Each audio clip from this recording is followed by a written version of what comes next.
السلام عليكم ورحمة الله وبركاته. أحبتي في الله متابعين قناة تفسير الأحلام مع رانيا، هقدم لكم النهاردة تفسير رؤيا الكحل الأسود للبنت العزباء في المنام.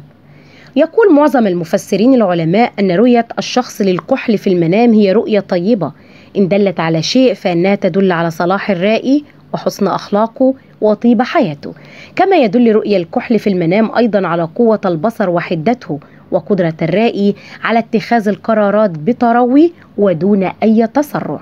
كما أن رؤية الكحل في المنام قد تدل على الزواج إن لم يكن الرائي متزوج. رؤية الفتاة العزباء في المنام لوضعها الكحل الأسود في عينيها يدل على الخير الكثير القادم لها ورزق واسع من عند الله، وحالة من السرور والبهجة تدخل على حياتها دون سابق إنذار.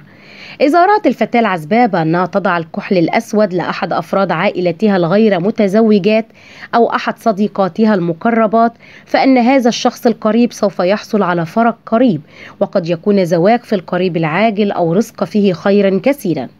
عند رؤية الفتاة العزباء بأنها تحمل أدوات وضع كحل أسود، فإنه يدل على سعة خلق هذه الفتاة وحسن تربيتها وصفاتها الحميدة وحبها لمساعدة الناس ورضا ربها عنها. ورؤية الكحل في المنام للفتاة العزباء يدل على الزواج القريب لها بشخص صالح، وإمساكها قلم الكحل الأسود بيديها يدل على حسن تحضيرات الزواج الخاصة بها. فإذا أراد بأنها تقوم بتكحيل عينيها اليسرى فقط، فإنه يدل أن زوجها المستقبلي سوف يكون على خلق وسوف ترزق برجل صالح يسعدها ويشد على أزرها. رؤية الفتاة العزباء بأنها تتكحل عينيها بالكحل الأزرق، فإن هذا يدل على رزق وفير جدا سترزق به في الحال، وقد يعتبر هذا إشارة على قرب زواج هذه الفتاة.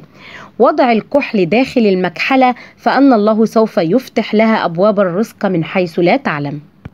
فيقول ابن سيرين أن الفتاة العزباء إذا رأت الكحل الأسود يدل على مال وجمال، كما أنه يستوجب رجل صالح سوف يدخل إلى حياتها. النطق بكلمة كحل في المنام من قبل الرائية فيدل على أنها تتمتع بقوة في البصر والبصيرة وقدرتها على رؤية أشياء لا يستطيع غيرها أن يراها في الناس. فسر النابلسي رؤيا الكحل في المنام أو التكحل به على جمال المرأة، وبشرى لها بالزواج والتيسير، وبشرى لها بحسن خلقها وصلاح دينها وجمال قلبها. ومن كانت مريضة ورأت أنها تتكحل دل ذلك على الشفاء من كل الأمراض بإذن الله. إلى هنا تنتهي حلقاتنا، ونلقاكم في تفسير جديد. فلا تنسوا دعمنا دائما بالإعجاب بالفيديو والاشتراك في القناة وتفعيل الجرس ليصلكم دائما كل ما هو جديد لنا. إلى اللقاء، والسلام عليكم ورحمة الله وبركاته.